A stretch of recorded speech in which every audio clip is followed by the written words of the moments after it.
Independence day ಪ್ರಯುಕ್ತ ಇವತ್ತು ನಾನು ವೈಟ್ ಅಂಡ್ ವೈಟ್ ಹಾಕೊಂಡು ರೆಡಿ ಆಗಿದ್ದೆ.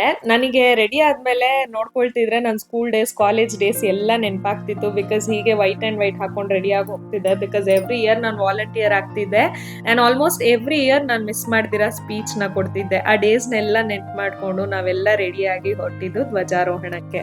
ನಮ್ಮ ದೇಶಕ್ಕೆ ಈ ಫ್ರೀಡಮ್ ಅನ್ನೋದು ಸಿಕ್ಕಿ 79 ಇಯರ್ಸ್ ಆಗ್ತಾ ಇದೆ. ಬಹಳಷ್ಟು ಫ್ರೀಡಮ್ ಫೈಟರ್ಸ್ ತುಂಬಾನೇ ಹೋರಾಡಿ ಪ್ರಾಣಾರ್ಪಣೆ ಮಾಡಿ ನಮ್ಗೆ ಫ್ರೀಡಮ್ ಅನ್ನೋದನ್ನ ತಂದ್ಕೊಟ್ಟಿದ್ದಾರೆ. ಪ್ರತಿ ವರ್ಷ ಇಂಡಿಪೆಂಡೆನ್ಸ್ ಡೇಗೆ ಇದನ್ನೆಲ್ಲ ನೆನ್ಪು ಮಾಡ್ತಾ ನಮನ ಸಲ್ಲಿಸ್ತಾ ನಾವು ಫ್ಲಾಗ್ ಹಾಯ್ಸ್ಟ್ ಮಾಡಿದ್ರೆ ನಮ್ ಕರ್ತವ್ಯ ಪಾಲನೆ ಮಾಡ್ದಂಗೆ ಖಂಡಿತ ಆಗಲ್ಲ.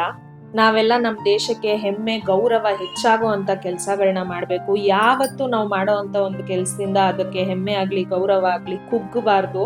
ಅದೇ ನಮ್ಮೆಲ್ಲರ ಮುಖ್ಯವಾದ ಕರ್ತವ್ಯ ಆಗಿರುತ್ತೆ. ನಾವೆಲ್ಲ ನಮ್ಮ ದೇಶದಲ್ಲಿ ಇಷ್ಟು ಸ್ವೇಚ್ಛವಾಗಿ ಖುಷಿಯಿಂದ ಓಡಾಡ್ತಾ ಇದೀವಿ ಅಂತಂದ್ರೆ ಅದಕ್ಕೆ ಕಾರಣ ಬರೀ ನಮ್ಮ ಫ್ರೀಡಮ್ ಫೈಟರ್ಸ್ ಮಾತ್ರನೇ ಅಲ್ಲ, ಇವತ್ತು ನಮ್ಮ ಗಡಿಗಳಲ್ಲಿ ನಿಂತು ನಮ್ಮನ್ನ ಕಾಪಾಡ್ತಾ ಇರೋಂತ ಸೋಲ್ಜರ್ಸ್ ಸಹ.